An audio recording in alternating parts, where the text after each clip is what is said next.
Ini Yesus itu adalah bentuk dari matahari itu. Kok nggak nyambung ini? Ketika Anda kan matahari itu menganalogikan tadi, datang, Bapak adalah matahari, Bapak adalah Yesus adalah sinar sinar. cahaya. Sinar matahari dan matahari itu tak berubah dia. Tak Sama berubah. kayak Yesus tak berubah juga. Dia adalah Yesus itu satu. daging. Nah, Bapak daging nggak? Yesus itu adalah bentuk matahari itu yang bulat itu. Gitu. Mati jam belas ya anak kemarin. Roh Kudus apa lagi burung merpati? Roh Kudus itu panasnya sinar matahari yang itu ada tiga kesatuan satu. Nabiri diam dulu, kebanyakan. Yes, Nabiri, waktu Yesus hidup di dunia, Yesus bertuhan atau tidak? Tuhan. Enggak, dia bertuhan atau tidak bertuhan? Bertuhan. Jadi Tuhan bertuhan? Iya. Loh, kok ada Tuhan bertuhan? Mati meja. Memang wajib jadi oten. Jadi apakah sinar matahari itu matahari? Iya. Apakah panas matahari itu matahari? Iya. Apakah matahari itu bias? Bias matahari dengan matahari. Sinar matahari bukan matahari, ngawur aja. Semuanya adalah matahari, tidak terpisahkan, satu kesatuan, satu paket. Ya, berarti Bapak di surga itu juga daging. Sinar. Kok sinar? Nah, Yesus ini adalah bentuk bulat dari matahari itu yang kelihatan. Orang bertanya, matahari udah kelihatan belum? Oh, udah, matahari udah naik tinggi. Oh, matahari udah mulai tenggelam. Nah, inilah Yesus yang kelihatan. Nah, sinarnya apa? Sinarnya itulah Bapa yang menyinari umat manusia kebenaran. Bagaimana sinar itu? Ya dulu malai siapa malai? Nafari diam dulu dah. Malaikat nih siapa nih malaikat nih? Halo malaikat. Halo. Ya. Silakan Bang Juma. Halo, assalamualaikum, selamat malam Bang Juma. Ya malam Bang. Ya Bang, salut Bang sama Bang. Fans Katolik sih, tapi fans sama kata-kata Bang. Wah, ini dia. Abang dari sekte mana Bang? Katolik katanya. Katolik ya. Baik. Untuk pemahaman saya sih, kadang secara logika untuk saat ini tingkat untuk peribadatan untuk menjalankan salah satu ibadah terkait dengan ketuhanan sih nggak pernah sama sekali. Persoalannya masih dalam pencarian ketuhanan yang sebenarnya, yang cuma kemarin tadi siang saya sempat dialog menyangkut dengan ketuhanan tentang pencipta alam semesta, terus terkait dengan kitab yang saat ini kita pelajari ini menjadi Bang, suaranya kecil Bang, gedein dikit Bang. Gimana Bang? Suaranya kecil, gedein dikit. Dengar ya? Oke. Gak usah pakai headset coba Bang. Baik. Oke. Jadi suaranya gini Bang Zuma, menyangkut dengan pencarian ketuhanan yang sebenarnya. Siap. Ke tingkat pemahaman saya sih, ke tingkat yang tadi telah saya menyimak dari penyampaian Yohanes 17 ayat 8 itu sudah sah yang namanya ya. Tingkat apa yang telah disampaikan oleh beliau dan diteruskan kepada Yesus teruskan kepada umatnya pada saat itu, berarti deal ke tingkat, berarti kepercayaan saya untuk saat ini masih ada ke tingkat menyampaikan bahwa Yesus itu bukan Tuhan sebenarnya, ada Bapaknya, masih ke tingkat Bapaknya.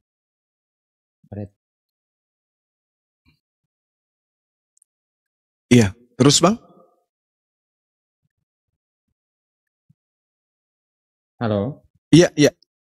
Terus? Halo Bang Juma. Iya, saya dengar Bang, saya dengar.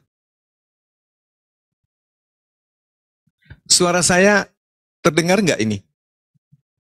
Saudara malaikat.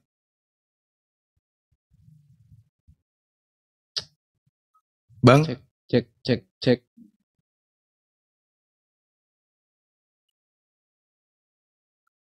Iya, gimana bang? Suara saya kedengaran nggak?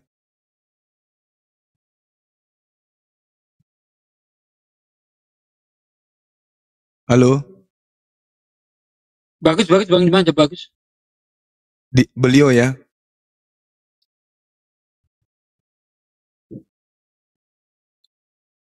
Halo?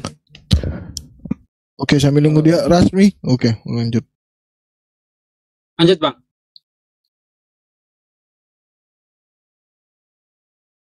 Halo? Halo bang? Jaringannya mungkin. Rasmi, kalau nggak ada suaranya aku turunkan ya.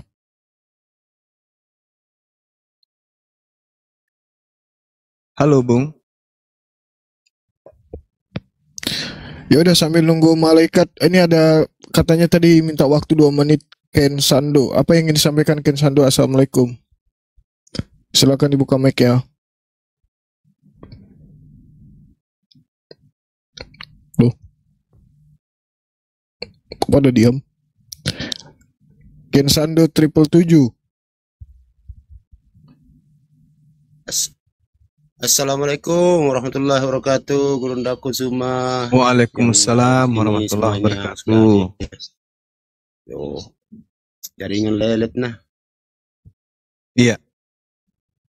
Info penting apa bang? Jaringan lelet. Gak bisa. Ya cuma ingin mendoakan Gurunda Zuma mudah sehat walafiat Gurunda. Terima kasih. Amin, amin ya rabbal alamin. Makasih bang. Masya Allah. Doa yang sama ya buat saudara dengan keluarga. Saudara malaikat. Tadi komen di bawah katanya penting sekali bang. Kirain apa? Soalnya suaranya cili. Ayo malaikat, gaskan. Ayo bang. Iya, halo. Halo, iya. Kayaknya jaringannya kali ya bang. Udah bagus bang, udah kedengaran suaranya. Oh udah. Iya. Mungkin mic-nya tinggal didekatin aja di mulutnya. Silakan. Gue salut sama Abang Zuma sebenarnya. Ketingkat membuka pemikiran para penganut agama Kristen itu menjadi salah satu motivasi untuk kita bagaimana mencari ketuhanan yang sebenarnya. Tingkat tidak mengikuti arahan-arahan dari para pendakwa atau para minoritasnya, para pendetaku contoh yang menyampaikan sesuatu yang tidak sesuai dengan apa yang telah disampaikan terdahulu. Contoh saya mengutip Yohanes 17 ayat 8 yang tadi sempat disampaikan bahwa Tuhan telah menyampaikan kepada Yesus menyampaikan kepada umatnya menyampaikan kepada semua umat pada saat itu. Berarti sudah deal kan, ketingkat kita harus memegang teguh kepada sesuatu yang telah menyampaikan terdahulu. Kadang saya berpikir mencari ketuhanan yang sebenarnya, ketingkat kepercayaan, sampai ke tingkat yang namanya mencari Tuhan. Ini sebenarnya Yesus ini siapa? Siapa ini Yesus? Kok Yesus bisa dilahirkan dari seorang rahim ibu? Kayak gitu kok bisa?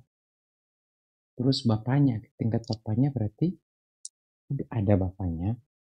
Terus sebelum bumi diciptakan, Yesus kan belum ada. Mungkin pemahaman saya mencari ketuhanan yang sebenarnya untuk saat ini. Saya salut sama Bang Juma, ketingkat punya pemikiran wacana, ketingkat materinya menyangkut dengan ketuhanan, ketingkat hal yang menyangkut dengan akidah. Oke. Mungkin kayak gitu Bang Juma. Oke, baik. Ya. Jadi gini Bung. Yap. sebagai Muslim, kami menyadari bahwa kami tidak punya kitab Taurat. Kami menyadari bahwa kami tidak punya buku-buku terjemahan dari kitabnya saudara-saudara Yahudi. Sebagai Muslim, kami tidak pernah kemudian sedikit pun membaca kitab Injil, kitab Mazmur, kitab apapun itu yang datang kemudian kepada Bani Israel. Kami hanya punya buku Al-Quran sebagai kalamullah, sebagai kalimat dari langit yang disampaikan kepada baginda Rasulullah Muhammad sallallahu alaihi wasallam.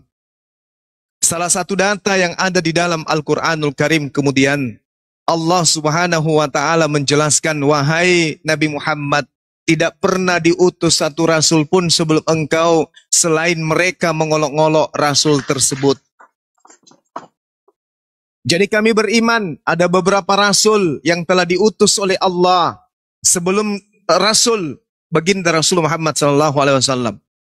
Nah, ternyata Al-Quran menarasikan 1400 tahun silam, setiap rasul diutus pasti diolok, pasti dinistakan, pasti dihinakan, pasti dikucilkan, bahkan diusir dari kampungnya.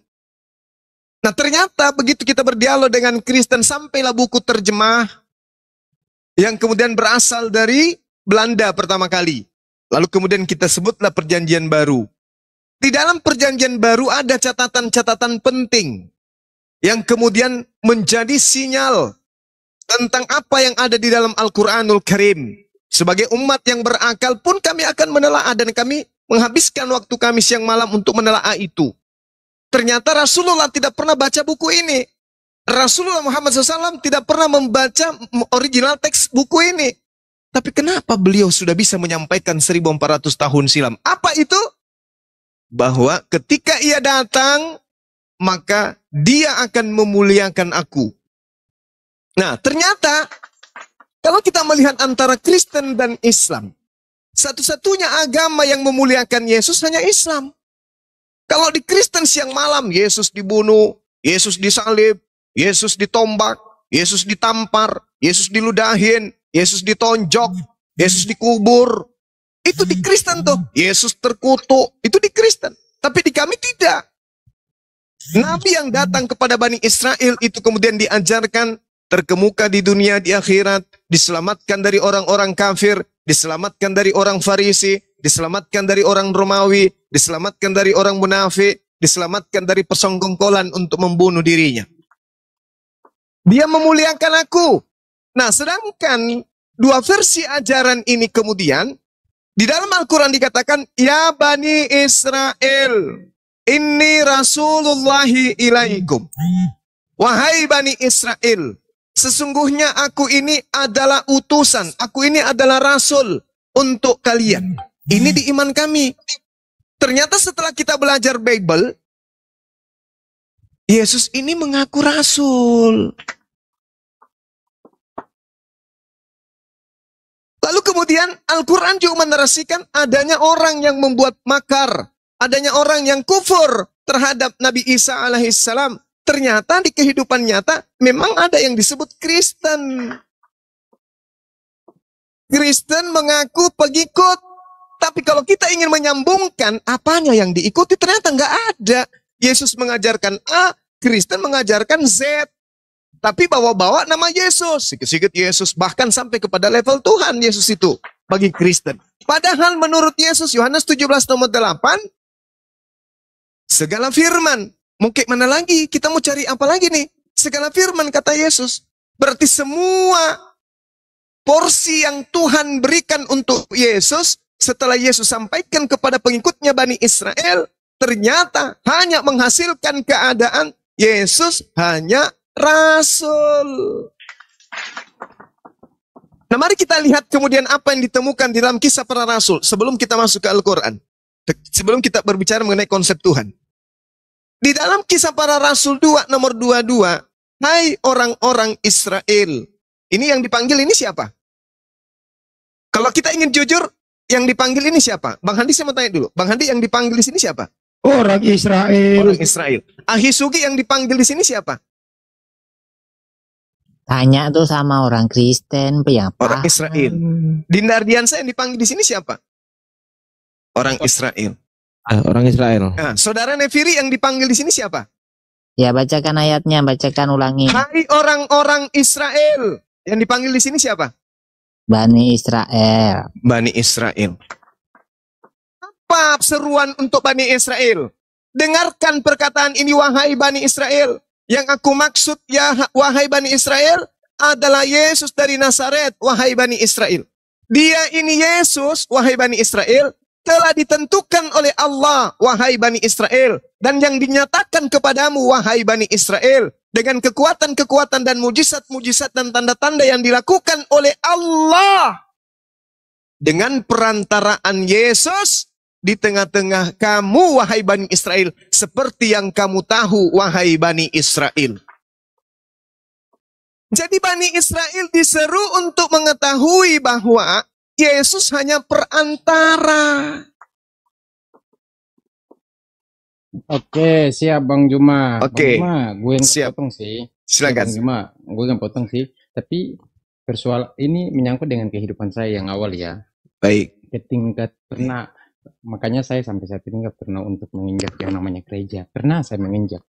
Itu mulai dari usia, mulai dari 15 sampai ke tingkat 20. Tapi saya menjak usia 30 tahun ke atas udah nggak pernah lagi. Persoalannya pernah saya ke gereja, yang pertama itu saya masuk ke dalam, itu menggunakan orang yang namanya untuk mau menghadap, untuk mengetuhankan, mau mencari sesuatu dari Tuhan, berarti dia hatinya bersih, mulai dari ujung kaki sampai ke rambut. Tapi ini kita menggunakan sepatu, terus masuk ke dalam tempat rumah ibadah, ke tingkat sudah di luar, kita menginjak yang namanya najis kotoran kan. Bagaimana caranya kita belum membawakan najis dan kotoran masuk untuk menghadap Tuhan. Nah, di samping itu pula, ke tingkat yang namanya kita sudah beribadah, di dalam kita udah ke tingkat punya pemahaman dan ributan-ributan di dalam bagaimana cara kita memenangkan pikiran untuk menghadap Tuhan. Ini menjadi salah satu pikiran buat saya, kok kenapa cara kita mengetuhankan Tuhan dengan cara kayak gini ya? Nggak usah lagi. Untuk minggu yang akan datang, nggak usah. Kita cari dulu. Nah, sedangkan, iya, sudah Bang, masih. Siap, Okay. lanjut. Oke. Siap. Nah, sekarang ketika ada anggapan seperti itu, memang betul Bang. Paulus ketika memasukkan kemudian orang-orang Roma Yunani masuk ke dalam bait suci, apa kata orang-orang Yahudi? Sambil berteriak, orang-orang Yahudi mengatakan apa? Hai orang-orang Israel, tolong! Inilah Paulus, orang yang di mana-mana mengajar semua orang yang menentang bangsa kita dan menentang hukum Taurat yang ada di tempat ini. Dan sekarang Paulus membawa orang-orang Yunani pula ke dalam bait suci Allah dan menajiskan tempat suci ini. Kenapa orang Yahudi teriak dengan kesalahan Paulus memasukkan orang Yunani ke dalam baitullah, ke dalam bait Allah? Karena orang Yunani itu tidak bersunat. Orang Yunani makan babi. Orang Yunani masuk tanpa kemudian mentahirkan diri. Mereka tidak wudhu, membasuh tangan, membasuh kaki. Mereka masuk langsung pakai sepatu. Makanya di dalam Yehezkiel 44 nomor 6, nomor 7, nomor 8. Apa kata Tuhan di situ? Wahai Bani Israel, tak ada kesalahan, tak ada dosa, tak ada keingkaran yang paling besar yang pernah kau lakukan selain dari kesalahan dengan kau memasukkan orang yang tidak bersunat ke dalam bait suciku. Aku marah kau melanggar. Aku marah kau ada patung. Aku marah kau menyembah dewa-dewa. Tapi aku jauh lebih marah ketika kau memasukkan orang-orang yang tidak bersunat dalam bait suciku. Itu dosa yang paling dimurkai oleh Tuhan. Nah, sekarang Bung, itu adalah tindakan baik. Kita berbicara mengenai konsep Tuhan. Kita finalkan dulu bahwa Yesus mengajarkan hidup kekal. Apa kata Yesus? Yohanes 17 nomor 3. Hidup kekal itu. Nah tuh, Yesus sudah kasih resepnya. Bukankah agama-agama di atas muka bumi yang dicari itu adalah hidup kekal? Yesus kasih kunci. Apa kuncinya menurut Yesus? Hidup kekal itu ada dua. Pertama, mengenal Elohim sebagai satu-satunya Tuhan yang benar. Yang kedua, mengenal Yesus sebagai Rasul Allah. Jadi hanya ada dua konsep yang ditawarkan oleh Yesus untuk mendapatkan hidup di surga. Apa itu? Mengenal dua hakikat. Yang satu hakikat Tuhan, yang satu hakikat Rasul. Hidup kekal itu adalah mereka mengenal Engkau satu-satunya Tuhan yang benar dan mengenal Yesus Kristus yang Engkau utus. Dan itu hanya ada di Islam. Saudara Nafiri, apakah Yesus itu utusan? Mana ada hakikat Rasul, ngaco ini. Nah tuh, coba lihat. Coba lihat. Bisa nggak orang seperti ini mendapatkan hidup yang kekal? Ketika Yesus mengatakan, hidup kekal itu adalah mereka mengenal Engkau satu-satunya Tuhan yang benar dan mengenal Yesus yang Engkau utus. Apa kata Nafiri? Mana ada hakikat Rasul itu ada? Tuh coba, saudara dengar aja. Saudara dengar. Maka hidup yang kekal itu hanya ada di Islam. Kenapa? Karena hidup kekal itu hanya diperoleh dengan la ilaha illallah. Isa Rasulullah, Muhammad Rasulullah, Musa dan Rasulullah, Abraham Rasulullah, Daud Rasulullah. Hanya itu kuncinya. Tidak ada dua Tuhan, tiga Tuhan, tak ada. Makanya Bung, Tuhan mengatakan begini dalam Yesaya 46 nomor 5. Kepada siapakah hendak kau menyamakan aku? Hendak membandingkan aku? Hendak mengumpamakan aku sehingga aku sama? Hendak kepada siapa kau ingin mempersamakan aku? Dikatakan lagi di dalam 2 Samuel 7 nomor 22. Sebab itu engkau maha besar ya Tuhan. Sebab tidak ada yang sama seperti engkau. Dan tidak ada ilah selain engkau. Menurut segala yang kami tangkap dengan telinga kami. Tidak ada yang sama seperti engkau. Dalam Al-Quran dijelaskan, laisa kamislihi syai'. Tidak ada yang serupa dengan engkau. Laisa kamislihi syai' wa huwas sami'ul basir. Tidak ada yang sama seperti engkau. Dan engkau yang maha mendengar lagi maha melihat.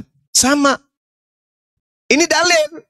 Jadi Tuhan yang diperkenalkan oleh Yesus dan Tuhan yang diperkenalkan oleh Nabi Muhammad sama. Sama-sama tidak serupa dengan manusia. Sedangkan Kristen memperkenalkan Tuhan dalam rupa manusia. Nah, lalu Tuhan juga mengatakan dalam Yeremia 10 nomor 6. Tidak ada yang sama seperti engkau. Ya Tuhan, engkau maha besar. Allahu Akbar. Namamu besar oleh keperkasaanmu. Ini kata Allah nih. Ini kata Tuhan. Tidak ada yang serupa dengan engkau. Engkau maha besar. Yesus maha kecil. Makanya Yesus dengan murid-muridnya Yesus mengatakan, muridku percaya bahwa aku adalah Rasul. Muridku percaya aku adalah utusan Tuhan. Kalau saudara kurang yakin, saya kasih. Apa Yesus menurut Yesus? Kita lihat di dalam Yohanes 5. Siapa Yesus menurut Yesus? Dia mengatakan begini. Tetapi aku memiliki kesaksian yang lebih penting dari kesaksian Yohanes. Apalagi kalau hanya sekedar pendeta, pastor, segala macam yang misinya adalah uang. Tak ada apa-apanya itu. Yohanes aja kesaksiannya kecil. Yesus kesaksianku lebih besar dari kesaksian Yohanes. Apa itu? Bahwa segala pekerjaan yang diserahkan oleh Tuhan kepadaku, supaya aku melaksanakannya. Pekerjaan itu juga yang kukerjakan sekarang. Dan pekerjaan itulah yang memberi kesaksian tentang aku. Bahwa Tuhan yang telah mengutus aku. Selesai. Jadi pekerjaan yang dimaksud ini apa? Membangkitkan orang mati. Membuat orang lumpuh berjalan. Orang buta melihat. Roti jadi bom-bom. Semua pekerjaan mujizat yang dilakukan oleh Yesus. Mujizat itu bersaksi. Yesus adalah Rasul. Bukan bersaksi, Yesus adalah Tuhan. Nah kalau Kristen beda. Kenapa Yesus bisa membangkitkan orang mati? Karena pada diri Yesus ada 100% keilahian. Kenapa Yesus bisa membuat orang buta melihat? Karena pada diri Yesus memiliki 100% ketuhanan. Bukan 100%. Tapi? Tak terhingga. Tak terhingga. Lebih parah lagi. Padahal Yesus mengatakan, pekerjaan-pekerjaan itu justru bersaksi bahwa aku adalah rasul. Kesaksian Yesus dong. Jangan kita ngarang. Yesus tuh ada di Yohanes 17 ayat 5. Kemuliaan Yohanes 17 telah dimiliki sejak semula sebelum dunia dijadikan. Inilah menurut Yesus siapa Yesus. Kemuliaannya tadi kan udah dikatakan dalam Yohanes 1:14. Kemuliaan yang didomi. Kemuliaan yang kau berikan. Dalam bahasa Yunani didomi. Kemuliaan yang diberikan kepadaku. Berarti Yesus hanya menerima kemuliaan. Apa bukti dia menerima kemuliaan? Dia bisa bermujizat. Dia bisa bernubuat. Dia bisa mengusir setan dan seterusnya. Itu bukti dia memiliki kemuliaan yang diberikan. Kalau Yesus tidak diberikan kemuliaan, kalau Yesus tidak beri mujizat, maka Bang Suma lebih hebat dari Yesus. Itu tulisan Yohanes di Yohanes 1 ayat 14 itu tulisan Yohanes. Tapi kalau di Yohanes 17 ayat 5 itu perkataan Yesus sendiri. Siapa tentang dia, kan gitu. Jadi Yohanes salah. Makanya saya bilang tadi, lihat konteksnya. Siapa yang jadi Yohanes salah. Nggak ada yang salah, cuma Bang Juma itu ngelihatnya dari dalam air menyelam. Jadi kalau tidak salah, berarti kemuliaan yang dimiliki Yesus adalah kemuliaan yang diberikan. Betul? Itu kata Yohanes ya, di betul 14. Iya, betul enggak? Itu kata Yohanes, tapi kalau kata Yesus kata Yohanes itu betul atau tidak? Betul dari sudut Yohanes. Udah selesai. Selesai. Tapi kalau dari sudut Yesus. Udah kau diam Nafiri ya. Saudara Nafiri. Oke, Saudara Nafiri, saya urai Yohanes 17 nomor 5 ya. Saya urai.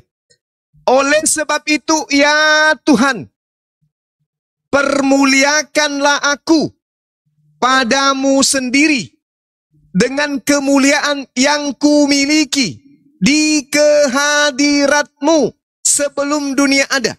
Maksudnya nih, kemuliaan yang kumiliki di kehadiratmu itu adalah kemuliaan yang ada padamu sebelum dunia ada. Oke? Kemuliaan yang kumiliki ini adalah kemuliaan yang ada pada kehadiratmu yang ada sebelum dunia ada. Sama seperti Nabi Musa. Sama seperti Nabi Muhammad. Kemuliaan, kenabian, dan kerasulan yang Tuhan berikan kepada mereka itu bukan tiba masa, tiba akal. Kemuliaan yang mereka punya itu adalah kemuliaan yang sudah ditentukan sebelum kemudian manusia itu diciptakan. Mereka sudah semua diberi. Apa buktinya? Mari kita lihat dalam Al-Quranul Karim. Surah Al-Ma'idah ayat 81. Al-Ma'idah atau Ali Imran. Ali Imran ayat 81. Apa kata Allah di sana? Ini adalah perjanjian kekal yang kemudian Tuhan adakan pada masa praeksistensi. Bismillahirrahmanirrahim. Wa iz ahazallahu mitsaqal nabiyyin wa iz ahazallahu mitsaqan nabiyyin lama ataitukum min kitab wa hikmah thumma ja'akum rasulun musaddiqun lima ma'akum la tu'minunna bihi wa la tansurunnah qala aqrartum wa akhaztum ala dhalikum isri qalu akrarna qala fashhadu wa ana ma'akum minasyahidin. Ini sebelum manusia dicipta sebagai makhluk biologis. Allah kemudian mengangkat perjanjian agung kepada seluruh nabi. Apa kata Allah? Dan ingatlah ketika Allah mengambil perjanjian dari para nabi. Manakala aku memberikan kitab dan hikmat kepadamu, wahai nabi-nabiku. Sabar. Lalu datang kepadamu seorang rasul yang membenarkan apa yang ada pada kalian. Niscaya kamu akan sungguh-sungguh beriman kepadanya dan menolongnya. Allah kemudian berfirman, apakah kamu setuju dan menerima perjanjian denganku atas yang demikian itu. Mereka para nabi berjanji, berkata, kami setuju. Allah kemudian mengatakan, kalau begitu bersaksilah kamu wahai para nabi, dan aku bersaksi janji bersama dengan kalian. Ini artinya sebelum para nabi itu diutus, mereka sudah ditunjuk menjadi nabi. Yesus sebelum diutus jadi nabi, sudah nabi dia. Nabi Musa sebelum dia ditunjuk ke bumi sebagai diutus sebagai nabi bagi Bani Israel, sudah ditentukan dia sebagai nabi. Makanya dikatakan oleh Yesus, kemuliaan yang kau berikan kepadaku sebelum dunia ada. Tapi kemuliaan itu adalah kemuliaan di mana? Bukan di kehadiratku, tapi di kehadiratmu. Itu dalilnya Anda baca. Oleh ya Bapak, ya Tuhan, permuliakan aku padamu dengan kemuliaan yang kumiliki di kehadiratmu. Tuh. Kemuliaan yang ada pada kehadiratmu, bukan pada diriku. Baik, halo. Halo. Ya, seperti itu, Bang. Halo. Itu ya, Nafiri ya. Ya, halo. Hadirat Tuhan itu adalah Tuhan, Ya, jadi diam dulu ya. Halo, Pak Nafiri. Iya, Pak Nafiri tidak paham maksud mereka. Iya, Bang Suma, tadi dijelaskan bahwa Musa Rasulullah, ya. Iya. Musa, Isa. Dan sebelum Anda bicara panjang, Anda Muslim apa Kristen, Bang? Bentar Kristen. Pak, bentar tadi dibicarakan itu. Aku Kristen Pak, Kristen. Oke. Iya. Tadi dibicarakan bahwa Ibrahim itu Rasul ya. Iya. Baik, satu pertanyaan untuk Bang Suma. Siap. Dikit ya. Isa fa innahu ruhullah wa kalimatuhu. Isa itu sesungguhnya roh Allah dan firman Allah, bukan rasul. Harus berbeda. Ya, itu dari sisi itu ya. Kalau nggak salah hadis Ibnu Malik 72. Isa fa innahu ruhullah wa kalimatuhu. Isa itu sesungguhnya roh Allah dan firman Allah. Berbeda dengan rasul. Musa ya rasul, Ibrahim rasul, tapi Isa itu ruhullah dan kalimatuhu. Ya, itu yang saya tahu. Itu yang pertama Bang Zuma. Yang kedua ya, Ali Imran 45. Isa itu orang terkemuka dunia dan akhirat. Dari semua nabi-nabi dan rasul Tuhan, baik dalam Al-Quran maupun dalam Alkitab, tidak ada orang yang terkemuka, hanya Isa. Ya, hanya Isa. Itu yang kedua. Yang ketiga saya mau beri penjelasan dulu tentang pernyataan Yesus sebagai manusia.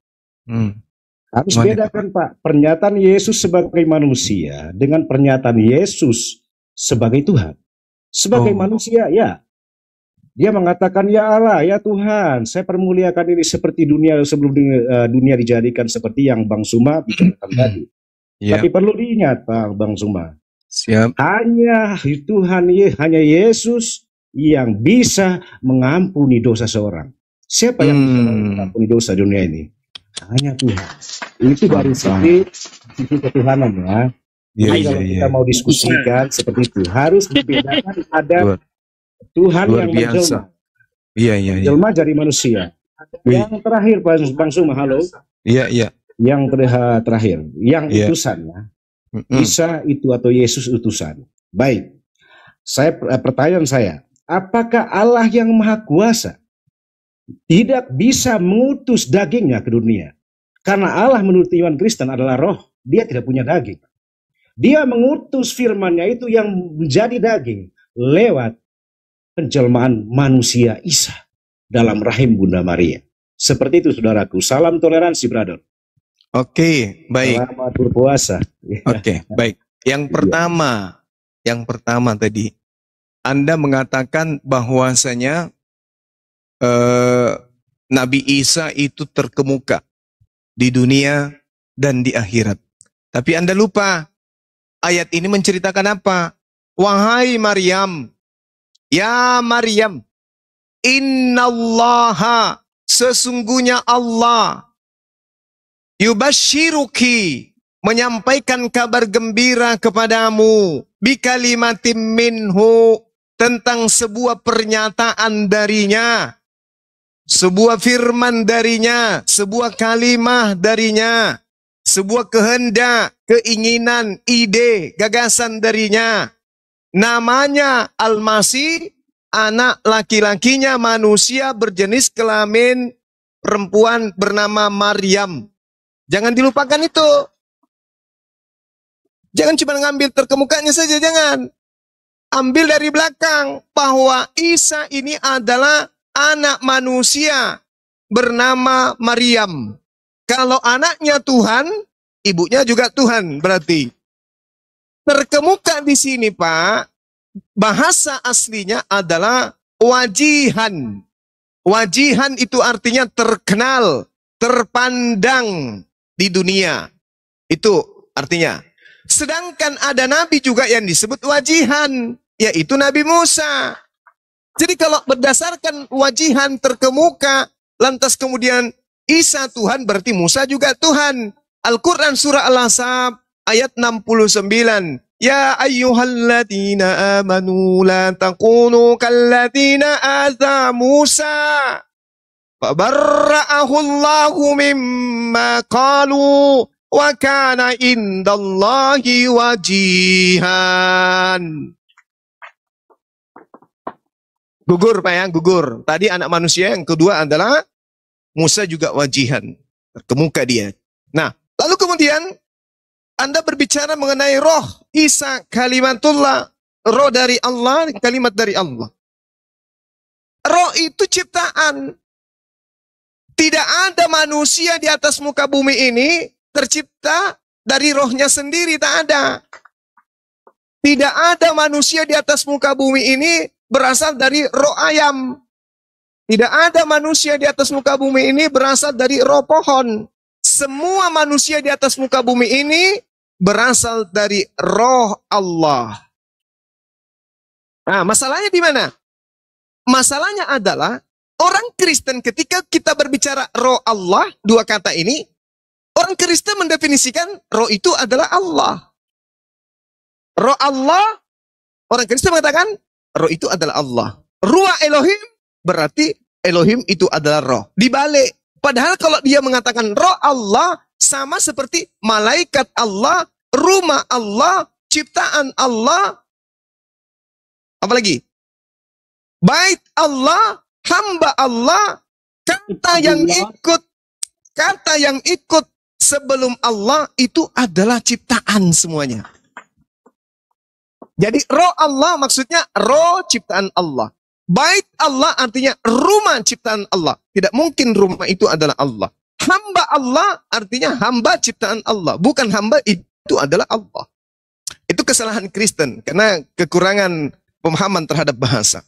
Kalimatullah, kalimat dari Allah, firman dari Allah. Segala sesuatu di atas muka bumi ini semuanya berasal dari kalimatullah. Tak ada yang tidak berasal dari kalimatullah. Baca Matius 4 nomor 4 kalau Al-Quran salah. Innama amruhu ita arada syai'an ayyakula lahu. Tuh, firman Allah. Dia hanya berfirman, dia hanya berkata, jadi, maka jadi. Maka semua yang jadi, dari tidak ada menjadi ada, semuanya berasal dari kalimatullah. Atau kalimatuhu. Atau kalimah minhu. Nah, sekarang kenapa Nabi Isa disebut kalimatullah? Artinya, kehamilan Maryam bukan dari hasil persinahan. Tapi dari kehendak Allah. Allah yang menghendaki Maryam hamil. Makanya dikatakan kalimatullah, kalimat dari Allah. Kalimat yang mengatakan hamillah Maria. Hamil. Makanya Gabriel datang ke Maria. Maria, yang Maha Tinggi menginginkan engkau hamil. Kata Maria, bagaimana mungkin? Aku tidak pernah disentuh. Tidak, yang Maha Tinggi menginginkan engkau hamil. Apa yang terjadi? Hamil Maria. Melahirkan apa? Tuhan. Bukan. Yang dilahirkan Maria, manusia. Itu. Yang terakhir. Allah mengutus daging. Yang ada, oh tak seperti itu. Itu ajaran paganisme itu. Bagaimana kemudian Brahma bisa ke bumi? Brahma menjelma menjadi Krishna. Bagaimana Hercules bisa ke bumi? Hercules berubah menjadi Zeus. Bagaimana kemudian Bapak bisa ke bumi? Bapak menjelma menjadi Yesus. Itu ajaran paganisme. Sementara Yesus mengatakan, Pak, Yohanes 8 nomor 42, dengarkan. Aku Yesus aku datang bukan atas kehendakku sendiri. Tuh. Kalau Yesus itu adalah Brahma yang datang menjadi Krishna. atau Hercules menjadi Zeus, maka Yesus akan mengatakan, aku datang atas kehendakku sendiri. Aku menjadi manusia karena aku mau. Aku menjadi ayam karena aku mau. Aku menjadi ini karena aku mau. Aku yang mau berubah menjadi manusia, itu aku mau. Siapa yang mau mengalahkan saya? Akulah Tuhan. Tapi tidak. Yesus mengatakan, aku datang bukan atas kehendakku sendiri. Berarti Yesus terdiri dari apa? Firman, kehendak. Aku mau membuat Maria yang perawan ini hamil. Nah, maka Yesus mengatakan, aku datang bukan atas kehendakku, tapi karena kehendak Bapa yang menginginkan ibuku hamil, maka terciptalah aku sebagai manusia. Nah, ini kenapa ada ajaran Yesus manusia? Karena yang mengajarkan bukan Yahudi. Yang mengajarkan menyembah Yesus itu sebagai Tuhan adalah Romawi dan Yunani. Coba Anda cek. Sebelum Kristen, apa kepercayaan Romawi, apa kepercayaan Yunani? Cek dulu. Cek dulu apa kepercayaan mereka. Karena tidak ada orang Yahudi yang datang ke Indonesia mengajarkan beragama Kristen orang. Nggak ada. Anda menjadi Kristen bukan karena orang Yahudi. Anda menjadi Kristen karena Belanda, kalau bukan Belanda, Portugis. Atau Jerman. Anda orang Yahudi, Pak. Kenapa bukan muridnya Yesus yang datang mengajarkan Anda? Kenapa harus Portugis? Kenapa harus Jerman? Kenapa harus Belanda? Karena Jerman, Portugis, Belanda ini adalah daerah jajahan Kekaisaran Romawi. Nah, sekarang pertanyaannya, Romawi sebelum Kristen dijadikan sebagai agama resmi Kekaisaran, apa kepercayaan nenek moyang mereka? Ternyata Romawi Yunani sebelumnya percaya dewa-dewa turun menjadi manusia. Mereka menyembah roh-roh, mereka menyembah makhluk-makhluk altar yang mereka katakan sebagai teofani daripada dewa-dewa. Makanya Paulus, Pak, ingat. Paulus ketika ada di Antioquia, orang-orang penyembah dewa di sana, begitu Paulus melakukan mujizat, apa kata mereka? Wah, ini Tuhan kita ini. Paulus ini Tuhan kita. Dia adalah dewa Hermes. Paulus aja dianggap dewa Hermes, Pak, sama orang Yunani di Antioquia. Karena memang mereka kepercayaannya menyembah roh-roh. Mereka percaya menyembah dewa-dewa yang nusul menjadi manusia. Maka Yesus yang tadinya mengajarkan kepada muridnya Bani Israel, aku hanya manusia, aku hanya rasul, aku hanya manusia, aku tak dapat apa-apa, aku tak bisa berbuat apa-apa dari diriku sendiri. Seketika dilantik menjadi Tuhan oleh Paulus untuk orang Roma dan Yunani. Romawi Yunani menerimanya sampai ke kerajaan Belanda. Belanda masuk ke Indonesia. Ke Jerman, Portugal, masuk ke Indonesia. Menjadilah Yesus itu Tuhan bagi orang-orang sebagian. Demikian, Saudara Kokong Lalong. Silakan.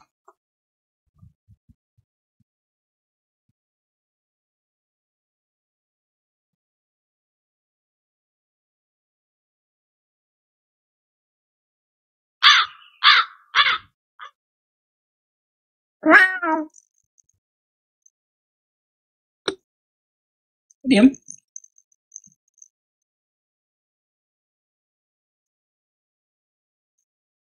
Loh, kok pada diam?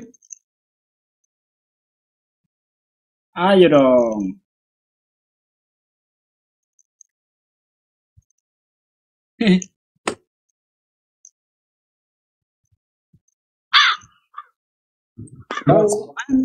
Halo. Das motivasi yang sangat mendalam. Halo Bang Zuma. Ya, halo Bang. Aduh iya, tadi mati ini mic-nya. Baik, terima kasih banyak atas penjelasannya. Baik. Baik, yang terkemuka dunia akhirat sama seperti Musa ya. Pertanyaannya berikut, Bang. Kenapa bukan Muhammad terkemuka? Oke. Gitu ya. Baik. Muhammad itu kan nabi besarnya Islam. Siap. Oke, kenapa bukan Muhammad? Kenapa hanya Musa dan Isa? Baik. Atas kehendak Bapa ya, yang mengutus aku, yang tadi atas kehendak Bapa. Ya, dalam kepercayaan kami Kristen, saya Katolik, Pak. Atas kepercayaan kami bahwa Bapa adalah roh. Tadi saya tidak bicara soal bagaimana jadi tresna dan segala macam. Yang saya sampaikan saja, apakah Allah yang Maha Kuasa itu tidak bisa berkuasa mengutus dagingnya? Dia berkuasa untuk menjadikan dirinya manusia dalam penjelmaan Isa Al-Masih. Itu yang kedua. Yang ketiga, tentang Rasul tadi. Saya tidak bicara soal roh itu utusan. Saya tidak bicara itu, Pak Bang. Itu sudah di luar konteks pertanyaan saya. Yang saya sampaikan bahwa yang bergelar Rasulullah banyak. Yang bergelar Ruhullah hanya Isa. Harus bedakan, Pak. Isa Ruhullah wa kalimatuhu. Isa itu firman Allah. Seturut ajaran Kristen. Ya, Isa itu firman Allah yang jadi daging, yang diam di antara kita. Hanya Isa yang bergelar Ruhullah, yang lain Rasulullah. Itu yang saya mau tanggapi Bapak tadi. Kalau Musa itu Rasulullah, Isa Rasulullah, itu yang saya mau tanggapi Pak. Oke. Yang berikut Pak, maaf ya kalau kebanyakan. Ya, enggak apa-apa. Ya, maafkan kalau kebanyakan. Tentang kepercayaan Islam ya. Tentang Isa diserupakan. Artinya diselamatkan Allah dari penyalipan ya Pak ya. Halo? Iya, silakan Pak, silakan. Iya, artinya diselamatkan oleh Allah dari penyalipan. Pertanyaan Pak, kalau Isa diselamatkan Allah dari penyalipan, diangkat ya oleh Allah supaya luput dari penyalipan orang Yahudi. Kenapa Nabi besar, Nabi Bapa tidak diselamatkan Allah saat diracun wanita Yahudi? Saya punya referensi cukup bahwa Nabi Anda mati karena diracun wanita Yahudi. Pertanyaannya itu, walaupun dia 3 tahun Pak menderitanya itu, tapi pertanyaan kenapa Tuhan tidak buat ya, hal yang sama? Ya, hal yang sama seperti bagaimana dia Isa. Ya, bagaimana membela Isa? Janganlah Isa dibunuh loh, saya angkat. Ya, saya serupakanlah dengan orang lain, itu kepercayaan Bapak. Kenapa Tuhan juga, ya Allah Subhanahu wa Ta'ala, Tuhannya Bapak itu tidak membuat hal yang sama kepada Muhammad? Kenapa Muhammad dibiarkan Tuhan itu, dibiarkan Allah untuk makan racun? Ya, itu. Ini mungkin pertanyaan saya sampai di situ Pak. Tadi juga penjelasan Bapak panjang lebar juga tadi. Iya, nggak apa-apa Pak. Lanjut aja, santai aja. Di konteks-konteks itu tadi tentang mengutus ya, pertanyaan yang saya sampaikan dari sisi iman kekatolikan, kekristenan, bahwa Allah yang Maha Kuasa itu berkuasa untuk mengutus. Itu sifatnya utusan Pak, beda. Utusan dengan rasul-rasul lain dengan utusan Isa itu berbeda. Utusannya bahwa Tuhan yang Maha Kuasa berkuasa mengutus dagingnya, kan Allah itu roh Pak. Ulang lagi. Sehingga Tuhan Yesus mengatakan bahwa tidak seorang pun yang bisa melihat Bapa. Karena Bapa dalam aku, rohku, roh yang dalam Yesus itu adalah Bapa. Dan Bapa dalam aku dalam Bapa. Seperti itu Pak. Sehingga pernyataan Yesus sebagai manusia harus dibedakan pernyataan Yesus sebagai Tuhan. Yang Bapak sebutkan tadi, Pak Zuma sebutkan tadi itu, bahwa itu pernyataan Yesus sebagai manusia. Ya, jangan lupa juga pernyataan Yesus sebagai Tuhan. Hai perempuan yang kedapatan berzina, dosamu sudah saya ampun. Pergilah engkau dan jangan berbuat lagi. Menurut kepercayaan kami Kristen Pak, tidak ada seorang pun rasul dunia ini yang bisa mengampuni dosa. Hanya Tuhan, yaitu Yesus. Terima kasih banyak Pak. Oke. Baik. Yang pertama tadi tentang ucapan saudara bahwa hanya Isa yang disebut roh. Itu karena saudara, maaf ya, saya harus mengatakan Anda tuh tidak belajar. Di dalam Al-Quran yang disebut roh itu kitab suci Al-Quranul Karim. Surah An-Nahl ayat 2, Asy-Syura 52. Yang disebut roh dari Allah itu makhluk langit atau malaikat. Al-Quran surah Al-Qadar ayat 4. Al-Quran surah An-Naba ayat 38. Yang disebut roh dari Allah itu adalah utusan Allah atau malaikat Jibril. Di dalam Al-Quran Maryam ayat 17, Al-Quran Al-Mu'min ayat 15. Yang disebut roh Allah dalam pengertian makhluk yang diberikan pada penciptaan manusia, itu disebutkan dalam Sa'ad ayat 72, Al-Hijr ayat 29, As-Sajadah ayat 9. Yang disebut roh Allah adalah pertolongan Allah atau kekuatan dari Allah, Al-Mujadilah ayat 22. Jadi bukan cuma Yesus yang disebut roh. Roh dari Allah itu enggak. Makanya kami umat Islam itu ya kasihan sama Kristen yang menyembah Yesus yang adalah manusia yang berasal dari ciptaan Tuhan itu sendiri, yang mana rohnya bukan dari hasil zina, tetapi rohnya dari Allah langsung. Yunazzilul malaikati birruhi. Tuh dikatakan. Jadi bukan cuman Isa yang disebut ruh dari Allah. Wa kasalika auhayna ilaika ruhan min amrina. Tuh, ruh dari Allah. Jadi bukan hanya Nabi Isa, makanya kami tertawa kalau ada pengakuan bahwa Nabi Isa itu kemudian adalah roh satu-satunya. Kemudian pertanyaan saudara, kenapa hanya baginda Rasulullah Muhammad kenapa bukan Nabi Muhammad yang termuliakan? Kenapa harus Nabi Isa yang terkemuka? Saya sudah katakan kepada saudara, Nabi Isa ini kemudian dikatakan tenar, terkenal di dunia dan di akhirat. Kenapa? Satu-satunya Nabi Tuhan, satu-satunya Rasul Allah yang disembah oleh manusia berakal. Kalau yang menyembahnya itu semisal, mohon maaf, pohon, hewan, itu gak apa-apa. Karena mereka tak diberi akal. Ini ada manusia diberi akal kok nyembahnya ke Rasul, ke manusia. Makanya dia terkenal.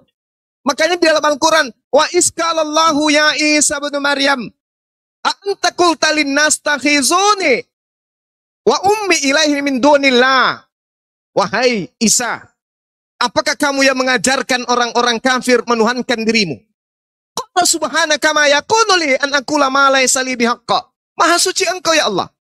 Sumpah demi mati, demi Allah, demi engkau, aku tak pernah mengajarkan mereka menyembahku. Nah, salah enggak Al-Quran itu? Pernah enggak Yesus mengajarkan kalian menyembahnya? Tak pernah. Sembah aku? Enggak. Qala subhanaka ma yakunu li an aqula ma laysa li bihaqqa. Aku tidak pernah mengatakan itu ya Tuhanku. Aku hanya mengatakan kepada mereka, ani abdullah rabbi wa rabbakum. Aku hanya mengajarkan kepada Bani Israel, sembahlah Tuhanku dan Tuhanmu. Yohanes 4 nomor 22. Itu kata Nabi Isa alaihissalam. Kenapa dia terkemuka? Karena dia disembah. Terkemuka di dunia, dia datang untuk kedua kalinya. Untuk menghakimi sang terdakwa. Siapa sang terdakwa? Kristen. Kenapa dia terdakwa Kristen ini? Karena mereka adalah golongan yang mempertuhankan utusan Tuhan. Baca Matius 7 nomor 15 sampai 23. Enyahlah daripadaku, kalian semua pembuat kejahatan. Siapa yang diusir pada penghabisan akhir nanti? Ketika Isa datang untuk kedua kalinya, orang-orang Kristen diusir. Matius 7 nomor 15 sampai nomor 23. Bukan setiap orang yang memanggil aku Tuhan akan masuk ke dalam kerajaan surga, melainkan mereka yang melakukan kehendak Tuhanku, Bapakku yang ada di surga. Apa kehendak Bapak? Sembelih Yesus? Tak ada. Makan babi? Tak ada. Ke gereja? Tak ada. Apalagi? Pelajari perjanjian baru? Tak ada. Ibadah minggu? Tak ada. Jangan sunat? Tak ada. Itu semua yang dilakukan Kristen adalah buah-buah dari pengajaran nabi-nabi palsu. Maka Yesus mengatakan, enyahlah daripada aku kalian semua pembuat kejahatan. Makanya Nabi Isa yang datang. Kenapa Nabi Isa yang datang? Karena pada saat dia datang di atas muka bumi di Bani Israel, ajarannya dibuat makar oleh orang-orang kafir. Yang tadinya dia hanya datang sebagai rasul, dipelintir ajarannya menjadi Tuhan. Kasihan dia, kasihan Nabi Isa. Yang tadinya hanya mengajarkan kepada Bani Israel, aku diutus hanya kepada Bani Israel.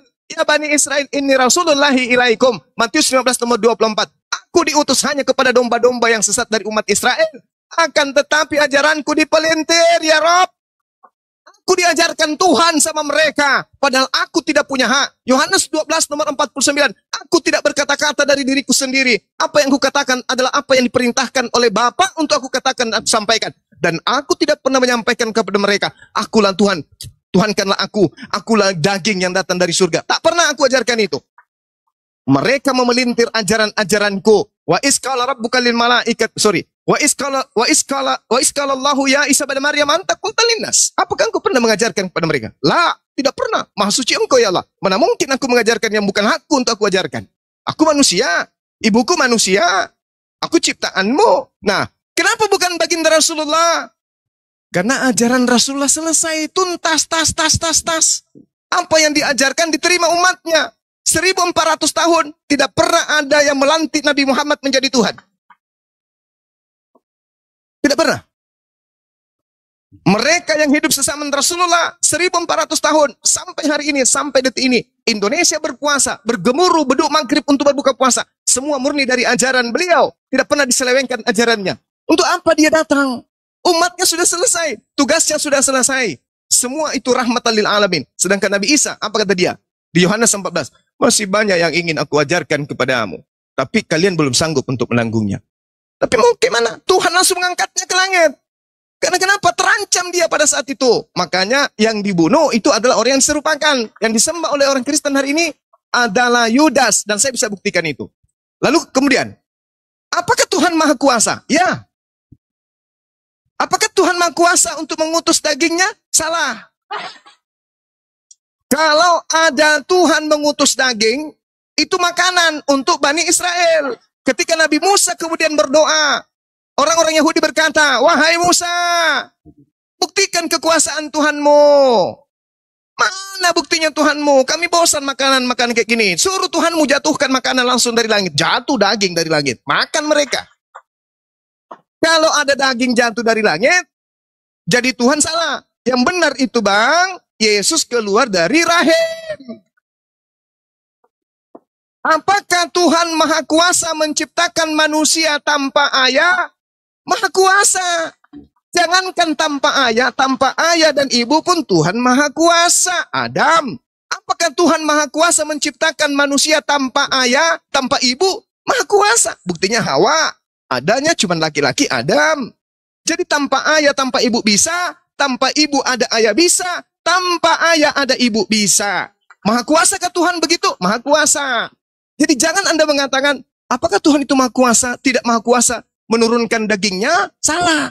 Kalau Anda mengatakan Tuhan Maha Kuasa sehingga dia menjadi daging, menjadi manusia, maka pertanyaan saya balik ke Bapak. Apakah Tuhan Maha Kuasa bisa menjadi setan? Maha Kuasa tidak Tuhan bisa menjadi setan. Maha Kuasa dong. Kalau itu yang Anda jadikan sebagai acuan. Sehingga saya harus mengatakan begini, saudara. Di dalam Yesaya 44 ayat 10, Tuhan mengatakan, engkaulah saksi-saksiku. Tidak ada Tuhan yang dibentuk sebelum aku. Dan tidak ada Tuhan yang dibentuk setelahku. Yohanes 1 nomor 14. Firman itu telah dibentuk menjadi daging.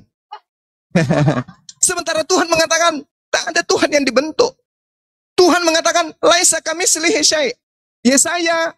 Yeremia 10 nomor 6. Aku maha tinggi, aku maha besar. Aku tidak serupa dengan apapun. Aku tidak serupa dengan manusia. 2 Samuel 7 nomor 22. Tuhan pencipta langit dan bumi maha besar, tidak serupa.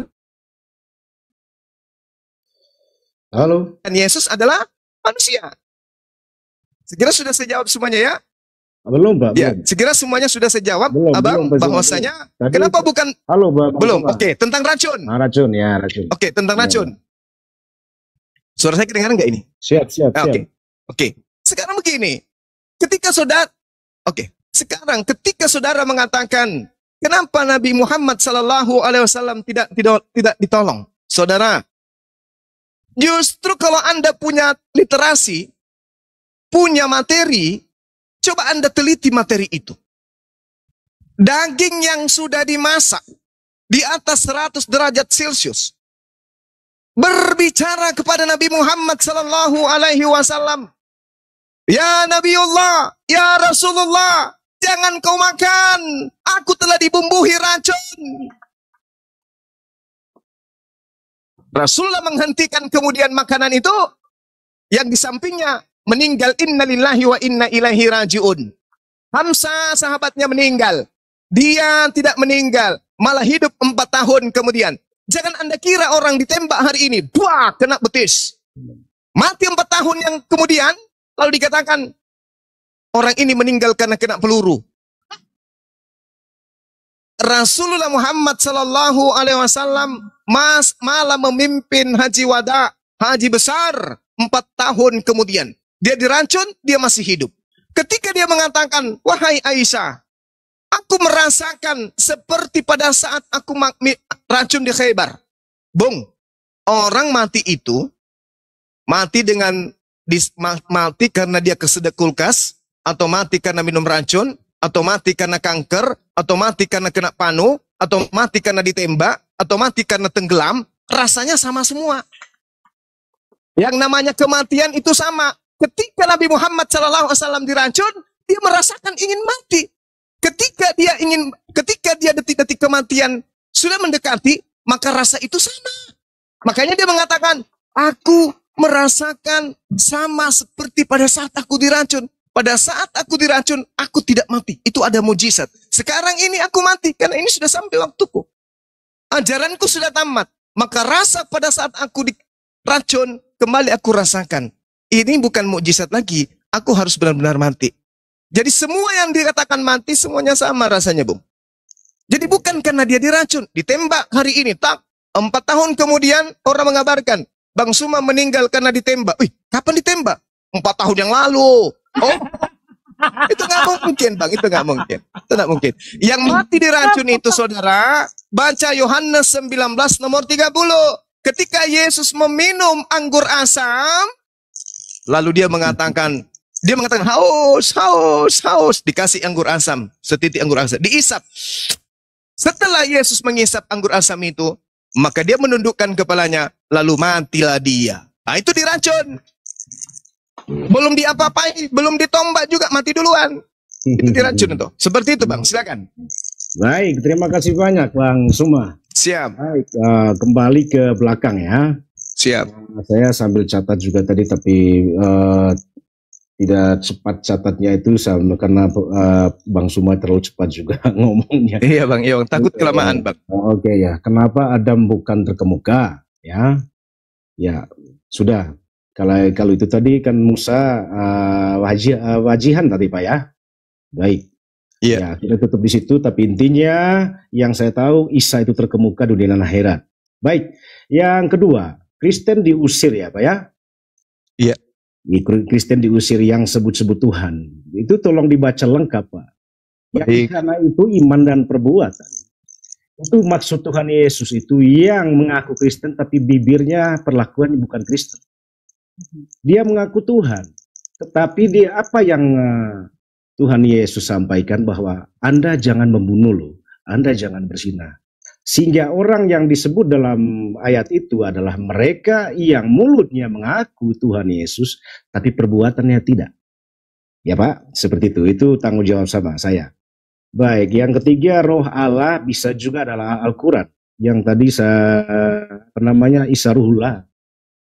Roh Allah, Al-Quran juga. Yang saya maksudkan adalah Isa itu satu-satunya bergelar Ruhullah. Baik, kalau Bapak tadi, Pak Zuma tadi ngomong di Al-Quran, saya mulai bandingkan antara Nabi aja. Pak.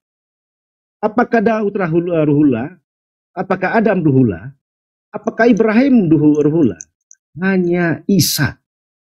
Tidak ada yang lain. Dan kalau yang Bapak sebut tadi di Al-Quran, ya sudah, itu kan buku Al-Quran firman Allah yang roh Allah tadi. Tetapi ini di seputaran Nabi, Pak, seputaran mereka. Berapa orang dari Adam sampai Yahya itu, tidak ada satupun yang bergelar Ruhullah. Hanya Isa Ruhullah.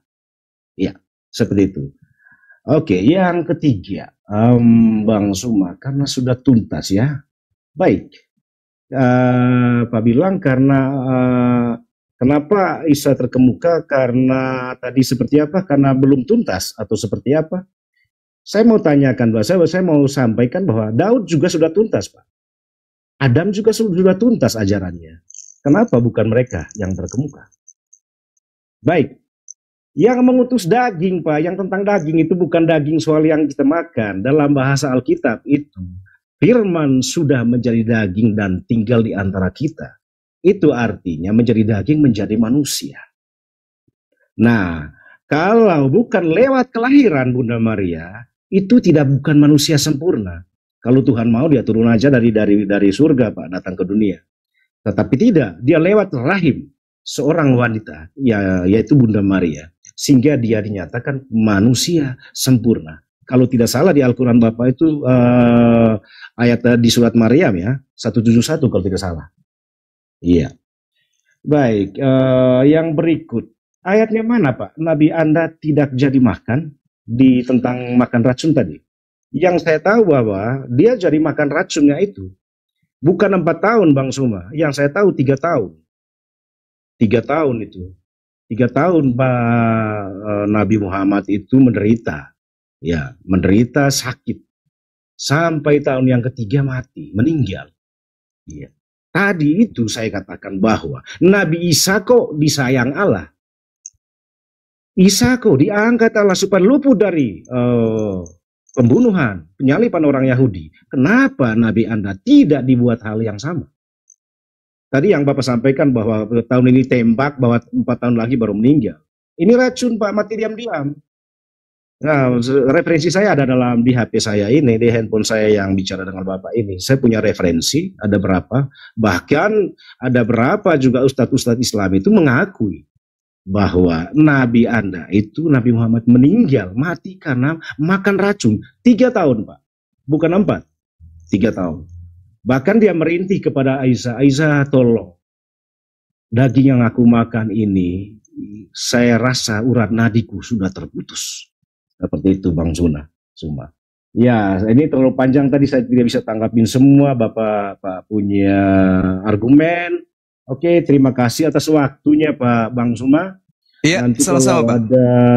Ada apa kalau sedikit lagi, sedikit. Kebetulan kami saya minta pertanggungjawaban Anda, bentar Bang. Minta pertanggungjawaban Anda. Anda mengatakan setelah diracun Nabi Muhammad menderita sampai 3 tahun, itu di mana tertulis? Oke, itu referensinya di HP ini Pak. Dari referensinya. Halo Pak, tunjuk, referensinya Pak. ada. Bapak ya ditunjuk aja. Referensinya ada di HP ini. Ya, Anda turun dulu, nanti naik lagi, tolong tunjukkan. Silakan. Dan juga izin ya, tadi dia bilang bahwasanya Nabi Muhammad tidak lebih utama daripada Nabi Isa ya, betul ya? Iya. Oke, saya punya datanya nih Pak. Iya Pak. Iya, saya punya datanya ini. Saya buka ya datanya ya. Dibesarin. Jadi sambil nunggu ya Bang Ardi ya. Jadi gini loh. Setiap nabi itu mempunyai gelar masing-masing. Nabi Ibrahim Khalilullah, Nabi Muhammad Habibullah, Isa Rasul Rohullah. Kenapa? Kalau saya tanya balik, kenapa Isa tidak disebut Khalilullah? Kenapa Isa tidak disebut Habibullah? Jadi itu hanyalah merupakan gelar-gelar saja. Setiap nabi gelarnya berbeda-beda. Begitu loh Pak, maksudnya itu. Lanjut pengertian saya. Tadi hanya untuk menanggapi itu Pak, menanggapi bahwa semua nabi itu Rasulullah. Diam santai Pak. Kata Pak. Tenang Pak. Semua nabi itu Rasulullah. Iya, tenang. Saya katakan hanya sabar Pak. Sabar. Yo, silakan. Sabar ya Pak. Wa inni aulan nasi bi Isa bin Maryam. Apa artinya? Sesungguhnya aku adalah orang yang lebih utama terhadap Isa ibnu siapa Pak? Maryam. Mana dalilnya? Ini di sini. Ahmad Musnad bab Musnad Abi Hurairah nomor hadis 9259 halaman 406. Aman ya Pak ya? Aman ya ini? Dalil Pak. Oke. Jadi sesungguhnya aku adalah orang yang lebih utama terhadap Isa ibnu Maryam. Iya. Oke. Itu jangan lupa ya, pertanggungjawaban Anda, Nabi Muhammad itu menderita selama 3 tahun. Tolong ditunjukkan. Baik. Oke nggak Pak? Oke nggak bahwasanya Nabi Muhammad lebih utama Pak? Oke nggak? Di mana itu Pak? Aduh, Mak. Halo? Nunjukin lagi nih. Ya sudah. Tunjukin lagi. Abi Hurairah. Aku catat aja nanti. Ini. Screenshot aja nih. Ini kan di sini kan hadisnya. Ini kan ada catatan kaki 1. Kita lihat catatan kaki 1 ini apa kan gitu kan. Ternyata di sini satunya. Bicara hadis ya. Dengerin dulu. Ahmad Musnad bab Musnad Abi Hurairah nomor hadis 9259. Nih, screenshot Pak. Iya. Terus. Udah Pak? Waalaikumsalam. Masya Allah Ustadz. Para guru semua izin sedikit. Alhamdulillah tadi para nabi di dalam Islam mendapat gelar yang baik, Ruhullah karena memang dapat ruh dari Allah, Khalilullah, Habibullah dan seterusnya. Yang pasti itulah kehebatan gelar. Tidak seperti di kitabnya Pak, itu malah Nabi Isa alaihissalam sudah mendapat gelar Ruhullah, malah di dalam kitab Anda disebut anak kambing, anak domba Allah. Ya ini repot. Iya kan, kalau kita gelarnya mulia di kitab Anda malah anak domba. Aduh, ya lanjut, enggak itu aja. Terima kasih banyak. Itu gelar Yesus itu Pak. Iya, gelarnya itu bukan hanya satu, gelar keilahian dan gelar kemanusiaan dan gelar sebagai gembala. Ya, kalau kita ambil satu saja, gelarnya itu ada domba, gelarnya terang, akulah air kehidupan, akulah jalan yang lurus, akulah terang. Iya. Kalau sebagai manusia, Putra Maryam, Isa Putra Maryam. Itu Pak, jangan kemana-mana dulu. Iya, Anda gitu. buktikan aja dulu di Aku mana menjawab Nabi yang Muhammad ini, Pak. itu setelah makan racun dia menderita selama 3 tahun. Oke. Ya. Aku cek. Anda turun dulu, kalau nggak bisa dicatat dulu di hadis apa gitu. Aku coba lihat. Bentar Pak. Ya, lihat. Oke, sambil dilihat, aku nanya dulu Bang Juma. Atau kalau enggak panggil Paulus bantu kau. Ya, mohon maaf Bang Juma, mohon maaf ya. Ya, silakan. Ini kan kebetulan para teman-teman lagi buka hadis. Ini saya mau tanyakan menyangkut dengan hadis ya, hadis Nabi ya, Nabi Muhammad. Ini Muhammad sampaikan dalam hadisnya bahwa sallu kama ra'aitumuni usolli. Iya. Ya, yang artinya sholatlah sebelum kalian melihatku sholat. Berarti sebagaimana ya. Sebagaimana kalian melihatku sholat, katanya ya gitu. Berarti dia meliputi keseluruhan ya umat. Kan kayak gitu. Ini termasuk dalam juga agama Muslim. Iya. Nah, sekarang yang saya tanyakan, ini menyangkut dengan agama Bahai. Agama apa? Agama Bahai. Bahai apa sih? Baharudin. Saya lanjutkan Bahai. Adalah agama yang menyimpang, yang didirikan oleh suatu kelompok di Iran. Kelompok ini membuat kitab suci pengganti Al-Quran. Mereka sebut dengan Al-Bayan. Satu lagi kitab yang mereka sebut Al-Aqdas. Mereka meyakini bahwa Al-Bayan dan Al-Qadas lebih utama daripada Al-Quran. Al-Bayan dan Al-Qadas telah menghapus Al-Quran. Terus yang saya tanyakan lagi, mengapa istana Bahai bisa ada yang ada di Israel? Kan kayak gitu. Ngomong apa sih? Sallu kama ra'aitumuni usalli itu ucapan Rasulullah ketika mengajarkan sholat.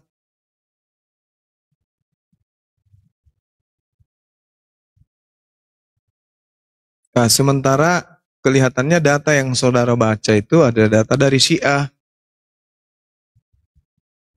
yang memelintir ajaran Rasulullah sehingga mereka menggantikan Al-Quran dengan kitab itu. Karena memang kitabnya Islam dan kitabnya Syiah itu berbeda. Saudara harus tahu Syiah ini sifatnya seperti Kristen di tubuh Yahudi. Jadi di Islam ada yang disebut Syiah yang kemudian keluar daripada Islam tapi menggunakan, mengatasnamakan Islam, mengatasnamakan Rasulullah, mengatasnamakan Allah, mengatasnamakan Al-Quran. Sedangkan Syiah itu bukan Islam. Seperti itu. Berarti hadis tadi meliputi bahwa harus melaksanakan sholat ya, ibadah ya? Iya, mereka memang kadang sholat, kadang tidak. Bahkan kalau mereka merujuk, tapi mulai dia dalam kehidupan untuk modern saat ini kebanyakan banyak nggak melaksanakan, kok kayak gitu ya? Maksudnya? Ya itu orangnya Bang, bukan orangnya yang salah. Orangnya. Ya iyalah, orang nggak patut kan. Kita ini berdampingan dengan iblis Bang. Orang yang tergoda sama iblis nggak malas sholat ya. Jadi gini ya kawan-kawan, sehalus-halusnya Kristen seperti tadi, dia tetap melakukan penipuan untuk menjatuhkan Islam. Dia mengatakan Nabi Muhammad itu menderita selama 3 tahun setelah makan racun. Ini di mana sumbernya? Nggak ada seperti itu. Faktanya Nabi Muhammad selama 4 tahun itu masih memimpin perang, masih memimpin dakwah, masih memimpin haji wada. Nggak ada Nabi Muhammad menderita itu. Rasulullah itu betul-betul sakit itu selama 3 hari itu. Ketika beliau mau wafat itu 3 hari doang, nggak 3 tahun. Macam-macam aja. Mana orangnya kabur kan? Jangan tipu-tipu di sini bos. Kita paham hadis, paham Bible, paham Quran. Jangan ditipu-tipu ya. Betul. Dan sedikit izin guru-guru sekalian, bahwasanya perang Khaybar itu kan tahun berapa ya? 628 atau 629 Masehi kan. Sedangkan Rasulullah 628. Sedangkan Rasulullah meninggal 632. Berarti kan berapa tahun tuh? Sekitar 4 tahun ya. Betul Kurunda Suma. Lanjut. Iya. Bang Zuma, makasih banyak Bang Zuma. Saya mohon pamit. Kurangnya Siap. Motivasinya abang-abang semua, para peneliti-peneliti agama yang cerdas. Makasih atas. Makasih Bang, makasih. Nah, selamat menjalankan ibadah puasa. Semoga puasanya lancar ya sampai selesai. Amin. Mana nggak balik lagi dia? Dasar penipu. Dipikir kita yang kayak gitu-gitu baru Bang Aki. Orang Tuhannya yang mati makan racun, malah Nabi Muhammad yang dikambing hitamkan. Parah. Jadi yang pertanyakan tadi itu hanya Nabi Isa yang disebut Ruhullah.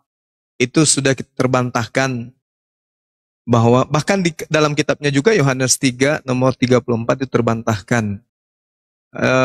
Kalau dikatakan kemudian hanya Nabi Isa, itu sudah kita sampaikan Al-Quran juga disebut sebagai ruh. Tapi bahasanya ada yang dikatakan ruhum minhu, terus min ruhina. Jadi banyak kemudian kata-kata dalam Al-Quran itu yang merujuk kepada roh dari Allah. Ruhullah, ruhu minhu. Tapi namanya juga oten, yang menginginkan kemudian kita tergelincir dengan menjadikan Yesus itu sebagai Tuhan, maka mereka menggaungkan kemuliaan Nabi Isa alaihissalam daripada Rasulullah Muhammad sallallahu alaihi wasallam. Padahal kalau kita sedikit lagi dia tidak turun, kita akan sampaikan bahwa Rasulullah malah dikatakan wa ma arsalnaka illa rahmatan lil alamin. Rasulullah Muhammad SAW itu diutus sebagai rahmat bagi seluruh alam. Kalau dia sebagai rahmat seluruh alam, berarti ya bukan hanya di bumi, tapi di langit juga dia sebagai rahmat. Sementara Yesus diutus hanya untuk Bani Israel. Atau Nabi Isa hanya diutus untuk Bani Israel saja. Kemudian terkait dengan Kristen dijamin neraka tadi, ya, dia pelintir juga tuh Matius 7-nya. Matius 7 katanya Kristen-Kristen yang munafik dan seterusnya. Padahal itu jelas semua Kristen dari buahnya bisa kita lihat. Itu jelas di Matius 7 nomor 15 sampai nomor 23. Nah, lalu kenapa lagi dikatakan kenapa harus Isa terkemuka? Ya karena dia memang ini terkenal, karena satu-satunya nabi Tuhan yang dituhankan oleh miliaran manusia. Tak ada nabi yang dituhankan, cuma Nabi Isa. Lalu yang terakhir, kenapa Nabi Isa, apa tadi? Kenapa Nabi Isa diselamatkan? Kenapa Nabi Muhammad tidak?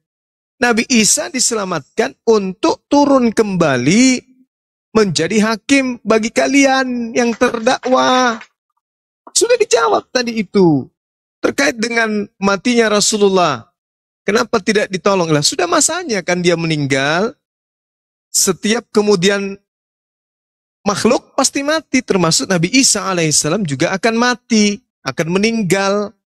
Rasulullah Muhammad SAW ajarannya sudah selesai.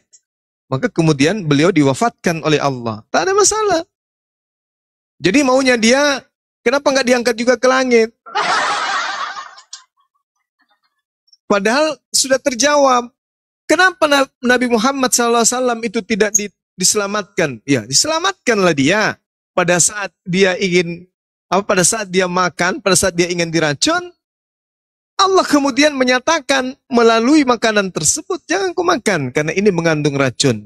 Dan tujuan daripada diracunnya beliau oleh Zainab ini, untuk mengetahui apakah benar-benar dia Nabi. Yang di sampingnya sahabatnya mati, berarti dia bukan Nabi.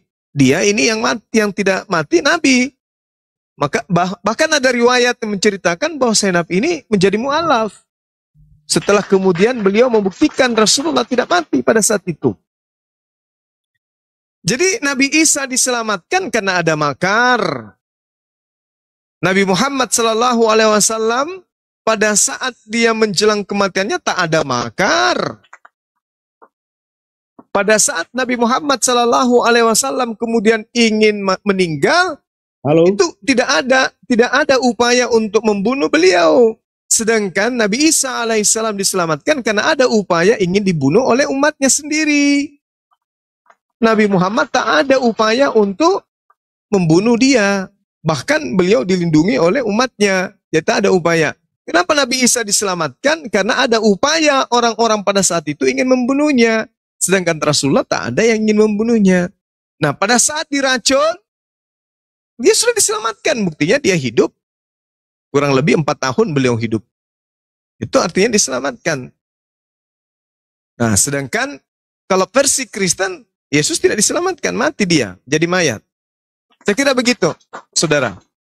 Mayat sedikit saya tambahin ya. Jadi jangan pernah mengutip ayat Al-Quran untuk menunjukkan Nabi Isa itu adalah Tuhan. Karena Al-Quran itu jijik dengan penyembahan terhadap Nabi Isa. Salah satu ayat yang bisa kita ambil di dalam surah At-Taubah ayat 28, ya ayyuhalladzina amanu innamal musyrikuna najsun. Hai orang-orang yang beriman, sesungguhnya orang-orang musyrik itu najis. Halo. Ya. Bentar Bang, bentar. Oh, ya, orang-orang musyrik itu najis. Bahkan orang-orang kafir, orang-orang musyrik itu lebih rendah daripada babi. Mana ayatnya? Ayatnya sangat jelas dikatakan innalladzina kafaru min ahlil kitabi wal musyrikina fi naril jahannama khalidina fiha ulaika hum sarul bariyah, seburuk-buruk makhluk. Berarti kalau seburuk-buruk makhluk lebih rendah daripada babi. Jadi jangan mengambil ayat-ayat Al-Quran untuk menunjukkan Nabi Isa itu adalah Tuhan. Jelas sekali ayatnya. Dikatakan laqad kafarol ladina qalu innallaha wal masihu ibnu Maryam wa qala masih ya bani Israel abudullaha rabbi wa rabbukum innahu may yusyrik billah faqad haramallahu alaihil jannah wa ma'wahun nar wa ma lidzalimina min ansor. Sungguh telah kafir orang yang berkata bahwa sesungguhnya Nabi Isa itu adalah Allah itu sendiri. Padahal Nabi Isa berkata, "Hai Bani Israel, jangan kau sekutukan Allah. Dialah Tuhanku dan Tuhanmu. Ya, jangan sekutukan dia. Allah tidak akan memberi penolong bagi orang-orang yang zalim.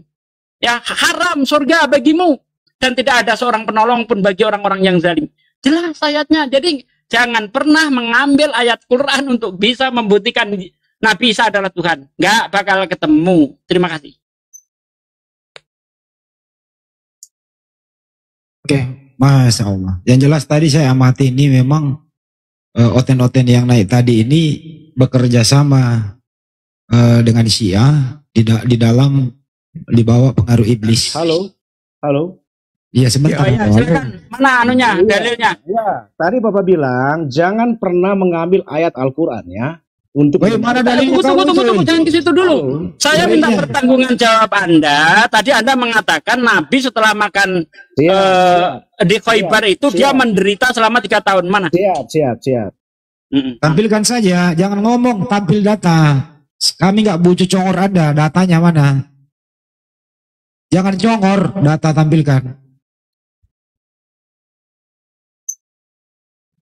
Jangan takia di sini kayak Syiah kau. Data bukan congor. Mana datanya? Kalau nggak bisa open cam, tunjuk aja di buku apa, kitab apa, hadis apa. Silakan. Panggil Roh Kudusmu sama siapa kayak bantu kamu di situ. Mana datanya? Nih gue lebarin layar lu. Belum bisa open cam dia Bang Andi. Bodoh amat, suruh buka celana kalau nggak bisa. Gak bisa dikasih hati orang kayak gini. Ayo buka. 1, 2, 3, 4, 5, halo, 6. Halo. Jangan ya, halo kalau datanya. 18. Apa? Sunan Ibnu Majah nomor 1614 catat 1. Yang kedua. Dibaca. Itu nomornya Pak. Catatannya ada di color note. Kalau aku ke color note lagi, itu aku ambil dia punya nomor. Sunan Ibnu Majah terus nomor berapa? Ya, Ibnu Majah 1614. Nah, kita baca. Kita baca dulu ya. Dicatat lagi. Ya, silakan. Baca dulu. 1618. Dibaca dulu satu-satu. Iya, dicatat. Baca dulu.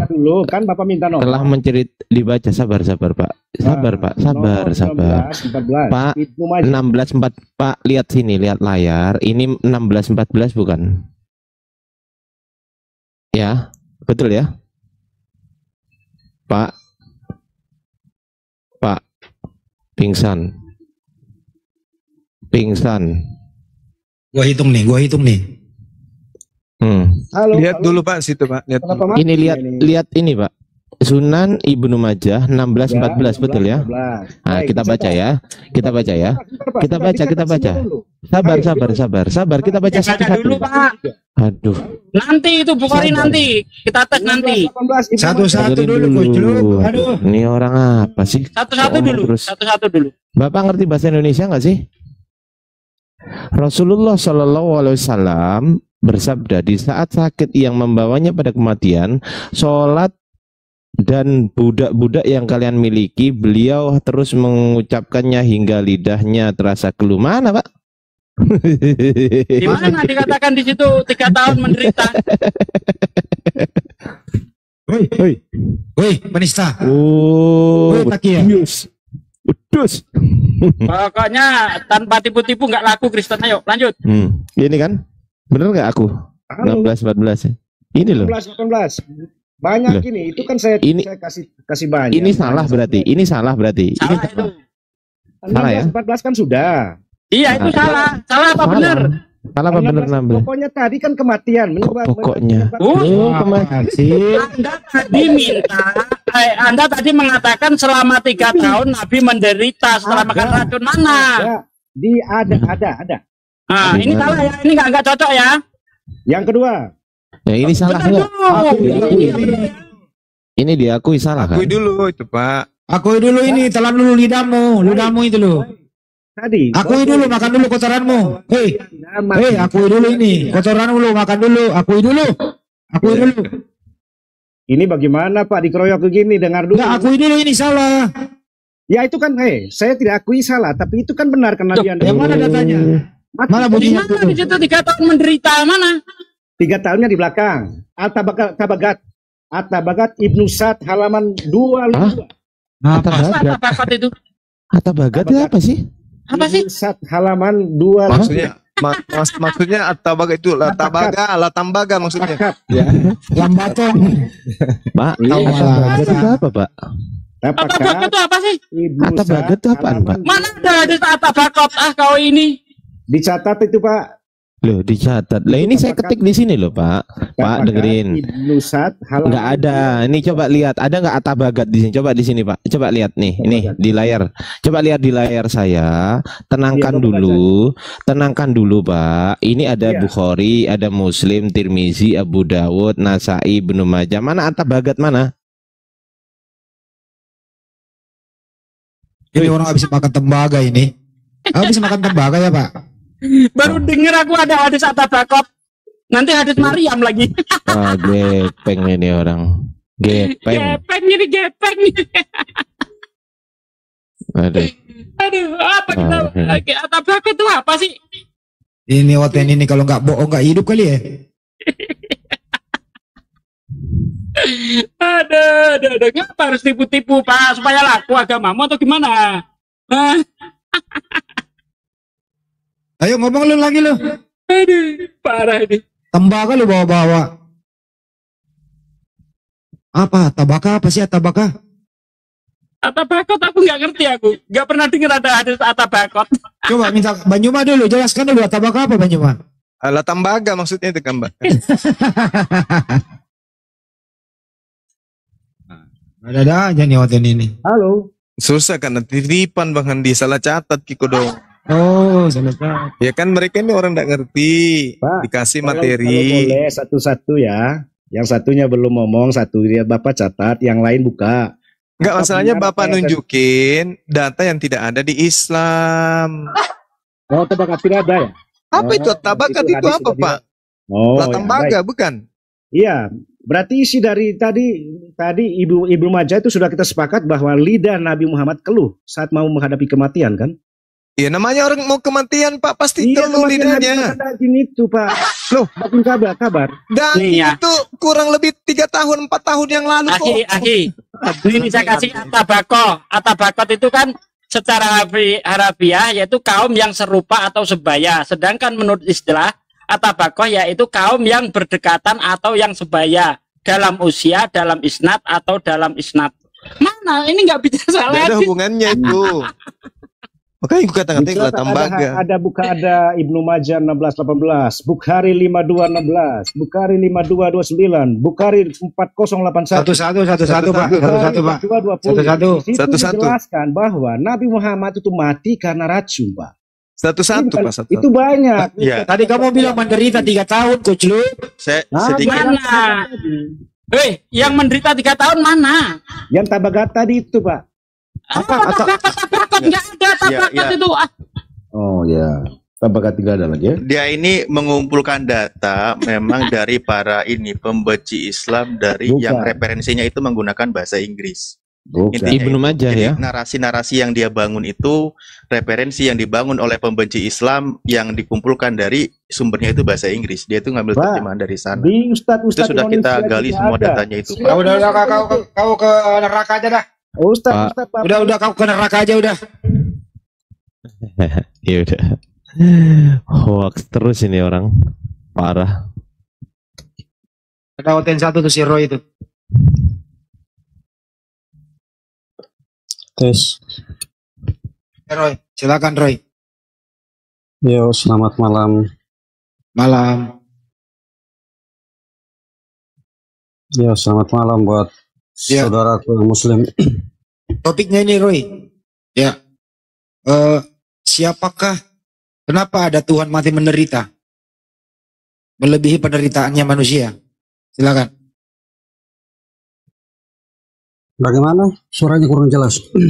Kenapa bisa Anda mengatakan Yesus mati menderita, terkutuk di tiang salib? Itu tertulis di Bible, Pak. Hah? Itu tertulis di Bible, di Alkitab.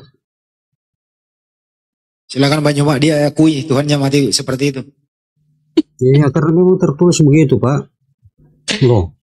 Kecuali kalau itu tertulis di Quran, ya itu mungkin salahnya di Bible. Masalahnya di mana? Nggak ada yang bermasalah Pak di sini. Kita nggak mau mempermasalahkan gitu loh. Ya kalau soal itu sih tidak apa-apa. Ya kalau saya sendiri secara pribadi tidak masalah ada sudut pandang dari pandangan Muslim seperti itu tentang keimanan Kristen itu. Ya, menurut Bang Roy itu yang bunuh Tuhan Anda di tiang salib siapa? Baca di kitab Pak. Itu lengkap. Siapa, Bang? Yang bunuh Tuhan Anda di tiang salib siapa Bang? Baca di kitab. Itu kami tidak hafal Pak. Tidak seperti Muslim bisa hafal. Kalau kami itu harus dibaca. Terus yang mengendaki Tuhan Anda mati di tiang salib siapa? Oh dia sendiri Pak. Karena yang disalib itu Tuhan sendiri. Waduh. Bunuh diri dong Pak. Iya. Waduh. Loh.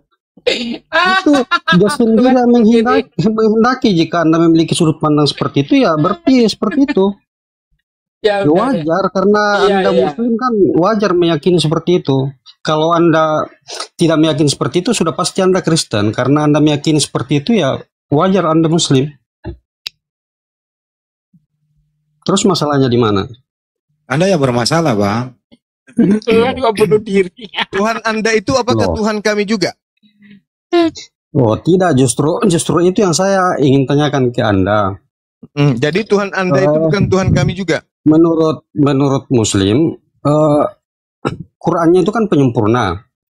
Nah, nama Tuhan di dalam Quran itu kan Allah. Apakah nama Allah itu salah sehingga nama Elohim atau Yahweh itu ketika sampai di Arab sana namanya Allah? Tunggu dulu, yang Anda jadikan referensi apa? Sabar, karena Anda kan meyakini bahwa Musa itu adalah nabi dan nabi dari. Maksud saya gini loh Bang, referensi Anda Elohim itu di mana? Itu loh yang saya tanya. Itu ajaran sumbernya kan dari Yahudi. Iya.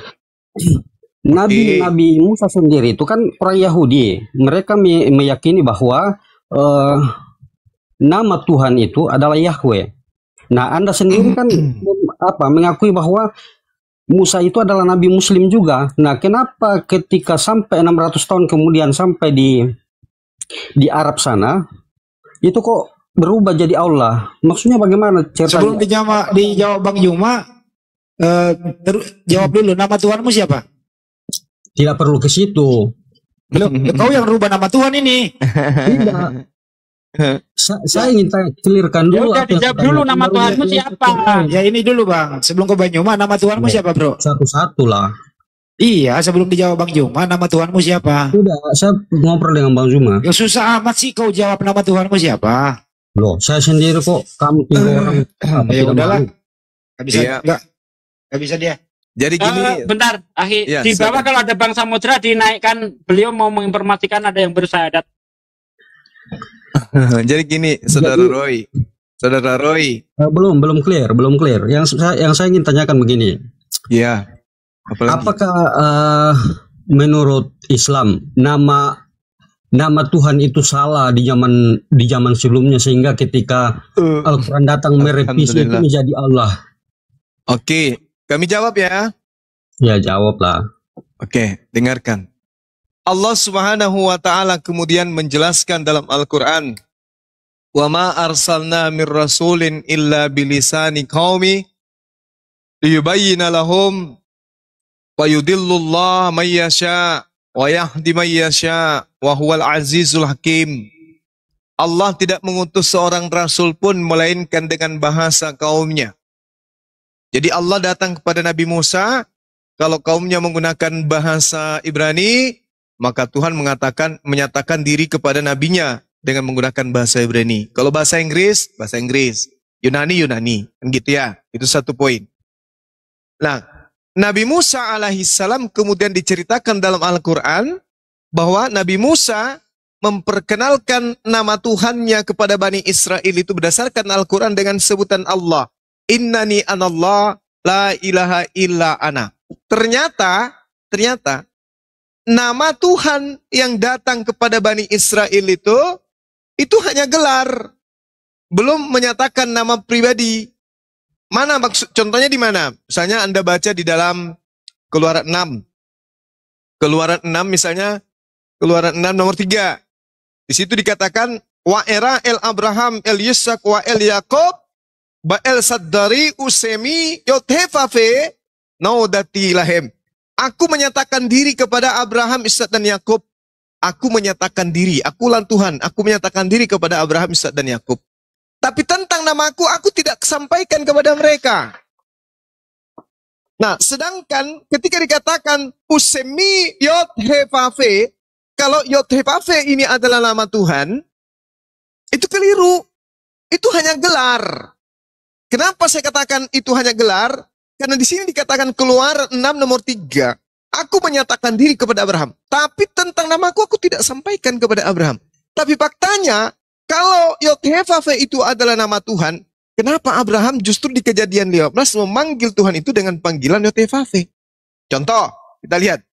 Wayomer Abraham Adonai Yod-Hefafe. Ya, dia sudah panggil nama Yod-Hefafe. Saya ulang ya, mudah-mudahan Anda paham. Di Kejadian 15 nomor 2, Abraham memanggil Tuhan dengan panggilan Yod-Hefafe. Sedangkan di dalam Keluaran 6 nomor 3, Tuhan mengatakan, aku belum menyatakan namaku kepada Abraham. Jadi yang dipanggil dengan sebutan Yod-Hefafe tadi ini siapa? Jadi Yod-Hefafe itu bukan nama Tuhan. Bukan nama Tuhan, itu gelar Tuhan. Karena memang di dalam bahasa Ibrani, nama Tuhan kemudian itu banyak dan hampir mirip-mirip dengan nama gelar Tuhan di dalam bahasa Arab, Asmaul Husna. Contoh dalam bahasa Ibrani misalnya kan, adanya Adonai, El, Elohim, Elyon, Elohe, apalagi El Olam, El Elroy, Esedai, Immanuel, Makideskem, Jireh, Ehye, ya, Rafa, Shalom, Sama, apalagi Esibot, Egibor, itu banyak. Nah, sedangkan kemudian kalau di dalam Al-Quran, nama-nama seperti itu, Asmaul Husna juga ada.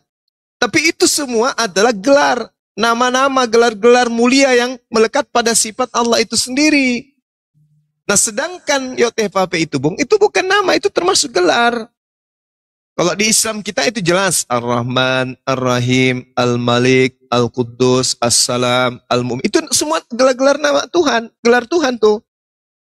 Nah, sedangkan Yotevave kami maknai sebagai gelar. Jadi di atas muka bumi ini tidak boleh menyebut nama Tuhan sembarangan. Betul.